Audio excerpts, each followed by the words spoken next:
এই রাশেদ খান মেনন, তখন থেকে ওয়ার্কার্স পার্টি মনে হলো যে ওনার একটা প্রত্যেক সম্পত্তি আর কি পাইছে।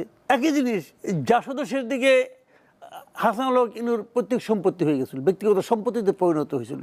বিএনপিতে একই জিনিস, আওয়ামী লীগেও একই জিনিস, সমস্ত পলিটিক্যাল পার্টিতে।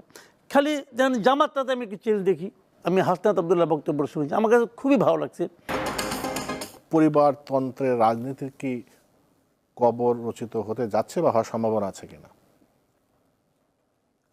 প্রথমত জিনিসটা হলো যে পরিবারতন্ত্রের বিরুদ্ধে তাদের যে আহ্বান, এটাকে আমি খুবই ইতিবাচকভাবে দেখি।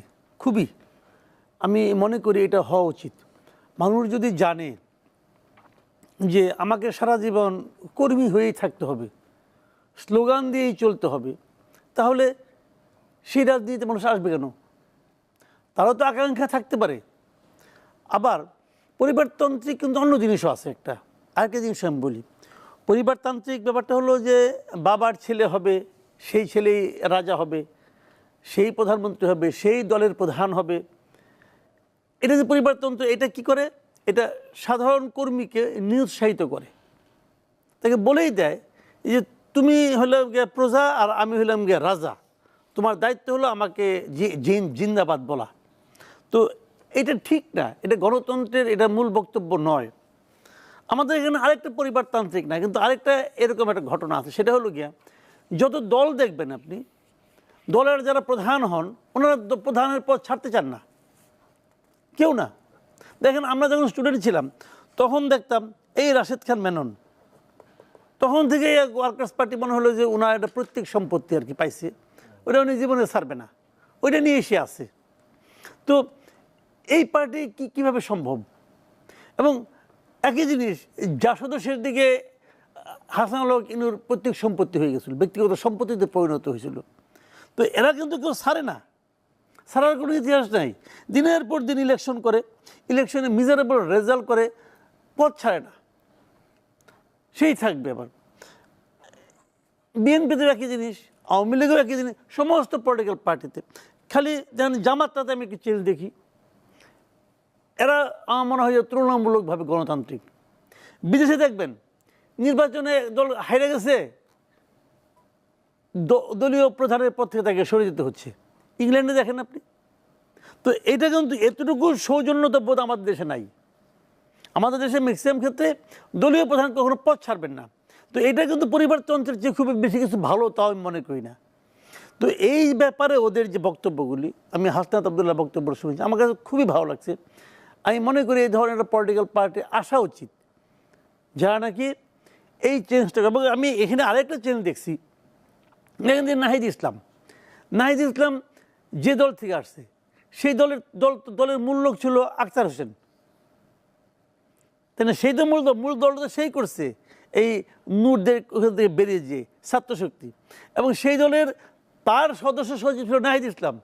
এখন নাহিদ ইসলাম হয়ে গেছে দলের প্রধান চেহারা, এবং এটা তো আখতার হোসেন মেনেছে। আবার দেখেন নাগরিক কমিটি যেটা ছিল সেটার মূল লোক ছিল পাটোয়ারি যখন সিরিয়াল অনেক পিছনে পড়ে গেছে, কিন্তু পাটোয়ারি কিন্তু নতুন একটা দল করে নাই, সে ওদের সঙ্গে আছে। এই যে মেনে নেওয়ার যে মানসিকতাটা, যে সময়ের প্রয়োজনে কেউ এগিয়ে যাবে, কেউ পিছিয়ে আসবে, এবং এই এগিয়ে যাওয়াটা নিজের ব্যক্তিগত পরাজয় নয়, বরং দলের প্রয়োজনে এটা ভালো। এই যে মেনে নেওয়াটা, এই যে স্পোর্টিং অ্যাটিচিউডটা, আমি এটাকে প্রশংসা করি।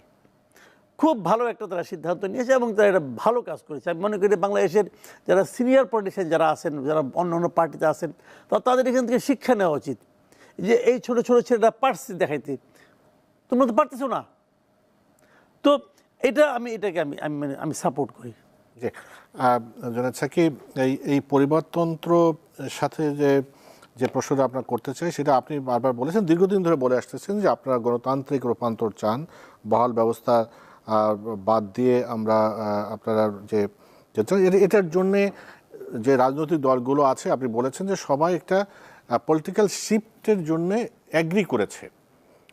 কিন্তু আপনি কি এটা দেখেন কিনা যে যেহেতু গণতান্ত্রিক রূপান্তর করতে হলে যে রাজনৈতিক দলগুলো আছে তাদের মধ্যে গণতন্ত্রের চর্চা থাকা দরকার। যে দলগুলো গণতন্ত্র নিজেদের মধ্যে চর্চা করে না, তারা একটা দেশকে গণতন্ত্রে রূপান্তর করবে কিভাবে? না বটেই, এটা তো একটা গুরুত্বপূর্ণ প্রশ্নই যে দলের অভ্যন্তরে গণতন্ত্রের চর্চার প্রশ্ন। কিন্তু যেটা ঘটে সেটা হচ্ছে যে ধরুন অনেক সময় হয় কি যে রাজনৈতিক নেতৃত্ব আমাদের মতো দেশগুলোতে যেভাবে কাজ করে এটা কেবল ক্ষমতার সাথেই সম্পর্কিত তা না, মানে এটা মোটামুটিভাবে তার ইমেজ, তার ইনফ্লুয়েন্স যেভাবে তৈরি হয় সমাজের মধ্যে, এটাকে তাৎপর্যপূর্ণভাবে বদল ঘটানোর মতো না ঘটলে পরিবর্তনটা ওইভাবে সাধারণত আমরা দেখিনি। মোটামুটিভাবে আমাদের এখানে প্রধান নেতৃত্বরা মোটামুটি আজীবনই নেতৃত্ব দিয়েছে। কিন্তু যে কাল্টের রাজনীতি তৈরি হয়ে যাবে, তো সেই কাল্টের রাজনীতির একটা প্রেক্ষাপটও সমাজের মধ্যে আছে, কাল্টের গ্রহণযোগ্যতা আছে বলেই কিন্তু কাল্টটা কাজ করে। তো এখন এটা তো একটা সময়েরও ব্যাপার যে এটা বদলাবে কিভাবে। আবার যদি আমাদের মতো দলগুলোতে তাকান, যারা বিকাশমান দল, নতুন দল হিসেবে কাজ করেছে, তারা এরকম হঠাৎ একটা বড় আন্দোলনের মধ্য দিয়ে আমরা যারা মানে আসিনি, তারা কিন্তু দল গড়ে তোলা বেশ কঠিন কাজ ছিল। এই দ্বিদলীয় মানে দুইটা বড় প্রধান দল যারা ক্ষমতা কেন্দ্রিক জায়গা আছে, তাদের সাথে অন্য দুটো আরও বড় দল জাতীয় পার্টি, জামাত, তারা কিন্তু এই প্রধান দুই দলের সাথেই মানে কখনো না কখনো জোট করেছে। এই দুটোর বাইরে গিয়ে রাজনৈতিক দল গঠন করা বাংলাদেশে কতটা কঠিন ছিল সেটা তো আমরা নিজেরা অভিজ্ঞতার মধ্যে দেখেছি, আপনারাও কম বেশি দেখেছেন। সেইখানে এবং যেখানে ন্যূনতম গণতান্ত্রিক চর্চা নাই, না দলগুলোর অভ্যন্তরে না রাষ্ট্রের মধ্যে। আমাদের আগ্রহের জায়গাটা ছিল যে রাষ্ট্রে গণতান্ত্রিক চর্চা না আনতে পারলে এই দলগুলোতে গণতন্ত্র নাই এটা বলে বলে আমি আহাজারি করে কি করব। বিএনপি কিংবা আওয়ামী লীগ কিংবা জাতীয় পার্টি কিংবা জামাত ইসলামীতে গণতন্ত্র আছে কি নাই, এই প্রশ্ন বাইরে থেকে আমরা তুলতে পারি, সেটা একটা নাগরিক হিসেবে যে কেউ দাবি করতে পারেন। কিন্তু আসলে এই বিষয়ের সমস্যার সমাধান করার কাজটি কিন্তু ওই দলের সভ্যদের দায়িত্ব, তাদের সদস্য যারা, তারাই কিন্তু এটার একমাত্র করার ক্ষমতা রাখে। আমরা তার বাইরে থেকে এটা রাখি না। ফলে আমাদের দিক থেকে আগ্রহের জায়গা ছিল যে রাজনৈতিক দল গঠন করে রাষ্ট্রের মধ্যে গণতান্ত্রিক চর্চা ফেরাতে হবে। সেইটার চাপে সেইটা এমন কতগুলো কম্পালশন ক্রিয়েট করতে পারে যে কম্পালশনের মধ্যে দলগুলোর অভ্যন্তরে গণতান্ত্রিক চর্চা করতে বাধ্য হয়। সে কারণে আমাদের দিক থেকে আমরা বড় প্রশ্ন তুলেছিলাম যে কিভাবে রাষ্ট্র এই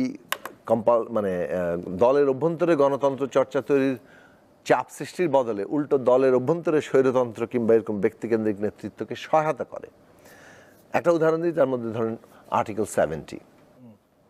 এখন যদি আর্টিকেল 70 সংবিধানে থাকে, আপনি তো আসলে একেবারে জনপ্রতিনিধি হয়ে আসে দলদাস, কারণ আপনি দলের হাত তোলা এমপি ছাড়া কিছু না। আপনার যতই বিরোধিতা থাকুক ব্যক্তিগত, অথবা আপনার ইভেন দি কনস্টিটিউয়েন্সি আপনার জনগণও বিরোধিতা করে, কিন্তু আপনি পার্লামেন্টে এসে আপনি ভোট দিতে পারবেন না। এই যে আপনি আটকে রাখলেন, উল্টো দিকটায় যদি আর্টিকেল 70 না থাকে, তাহলে আজকে এই আমার কনস্টিটিউয়েন্সি জনগণ আমার যে জিনিসটা চায় সেটা সংসদে আমি প্রতিনিধিত্ব করব। এবং আমাকে যদি দেখা যায় যে পার্টি প্রস্তাব আর আমার প্রস্তাব ভিন্ন, পার্টির হয় আমাকে কনভিন্স করতে হবে, না আমি পার্টিকে কনভিন্স করব, একটা সিদ্ধান্তে আসতে হবে। কিন্তু অভ্যন্তরীণ আলোচনা ছাড়া ওই হুকুম দিয়ে দিল, সবাই হাত তুলে ফেললো, এটা কিন্তু সম্ভব না। আমি একটা উদাহরণ দিলাম যে এখানে বিস্তারিত সময় পাওয়া যাবে না। অনেকগুলো প্রসঙ্গ আমরা তুলতে পারি, যেমন ধরেন প্রার্থী নমিনেশনের ক্ষেত্রে প্রাইমারি, এইগুলো এমন কতগুলো ব্যবস্থা রাষ্ট্রগতভাবে আইনগতভাবে তৈরি করা সম্ভব, যেগুলো এক একটা পলিটিক্যাল পার্টির অভ্যন্তরীণ চর্চাকে ব্যাপকভাবে প্রভাবিত করবে, তার মধ্যে দিয়ে তারা গণতান্ত্রিক চর্চায় বাধ্য হবেন। সেই জায়গাটা তৈরির ব্যাপারে আমাদের আগ্রহ ছিল। ফলে আমাদের নতুন রাজনৈতিক বন্দোবস্তের স্লোগান কিংবা এই যে রিপাবলিকের গুণগত পরিবর্তন ঘটানো, সেটার মূল উদ্দেশ্য হচ্ছে রাষ্ট্র এবং রাজনৈতিক ব্যবস্থার এমন পরিবর্তন ঘটানো যাতে করে সেটা পার্টির অভ্যন্তরীণ জীবনকেও প্রভাবিত করতে পারে। বাইরে থেকে নসিহত করে তো আসলে অন্য পার্টির অবস্থাটা বদলানো যায় না।